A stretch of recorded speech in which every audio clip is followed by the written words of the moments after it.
6 tests, all green.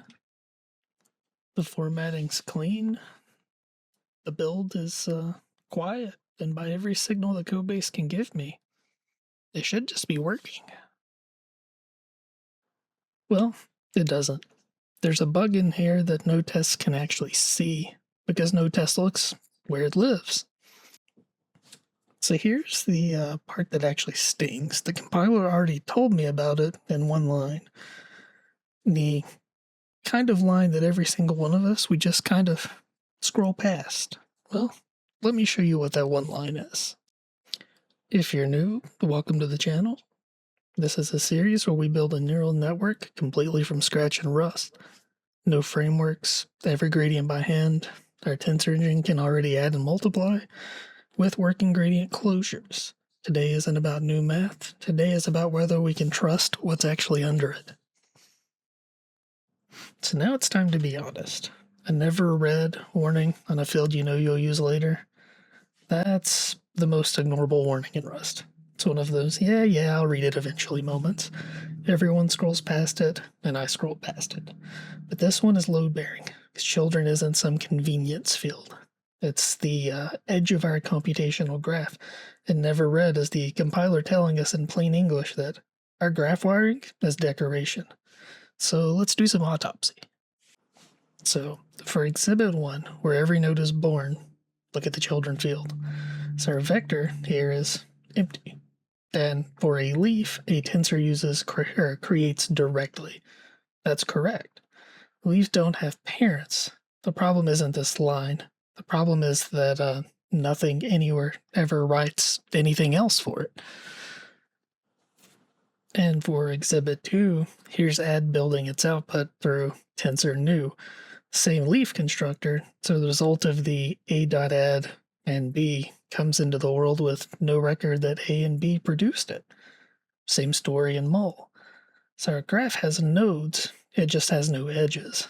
Every operational result is floating in space, disconnected from its own actual history. So now we have the question, how do 6 passing tests miss a broken graph? Here's the uncomfortable answer, and it's the sentence this whole episode actually exists for. A test suite only catches what it exercises. Every test we have asks one kind of question. Are the numbers right? Forward values, gradient values, and the numbers, they're all correct. The backward closures capture their operands privately, so the math flows fine. But not one test actually asks, is the graph wired? Nothing reached children, which is literally what the compiler warned us. The only code that will ever read it, the full graph walk, which is the backward function.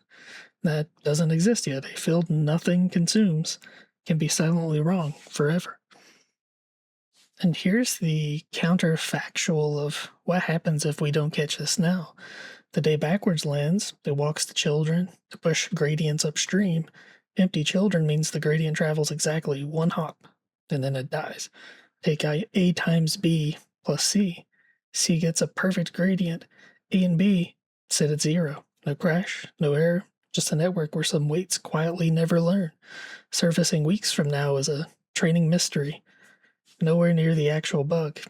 Half-right answers with 0 errors are the most expensive kind of wrong that there is. The fix will start with naming an actual design gap. Leaves and operation results are different kinds of node, and we've only ever had a constructor for one of them. Leaves come from users, which is data entering the graph, no parents. That's the tensor new, and it's been doing its job just fine. Operation results come from the operations, and they need to record where they came from. That constructor currently doesn't exist, so we need to build it.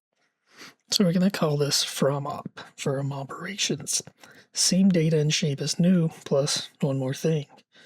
The input tensor this result came from, which is going to be first line delegate to tensor new. That's deliberate. The size invariant lives in new. And routing through it means this wrapper can't skip the guard. Then reach through the handle and record the children. That line right there is the graph edge, and the thing that's been missing this whole time. Tail expression, hand it back, 5 lines.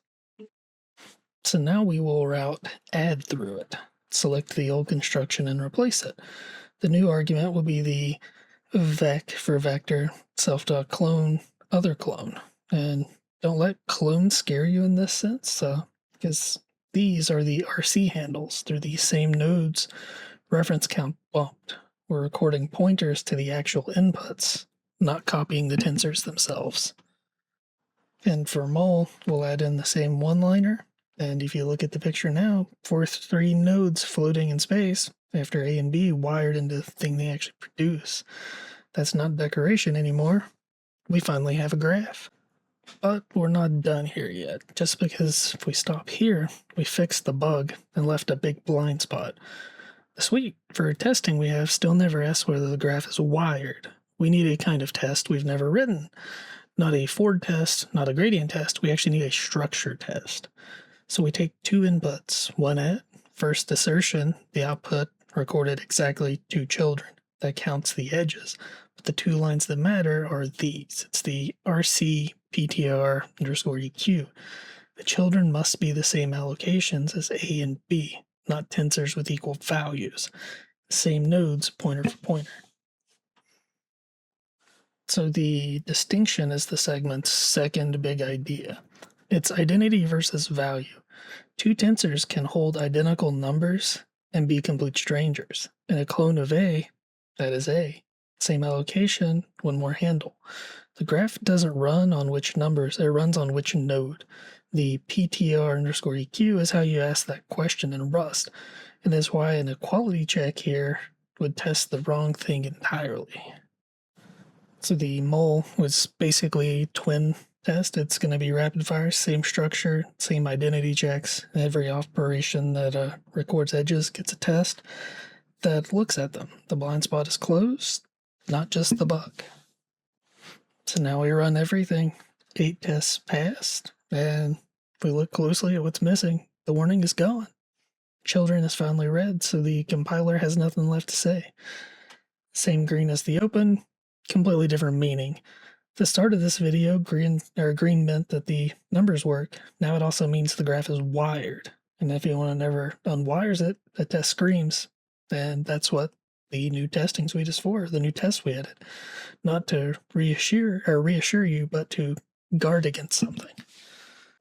So what did we actually walk away with here? So we learned warnings about never read fields can be load-bearing. Read them. The test suite only catches what it exercises, so bugs live in the gap between what the code does and what the tests look at.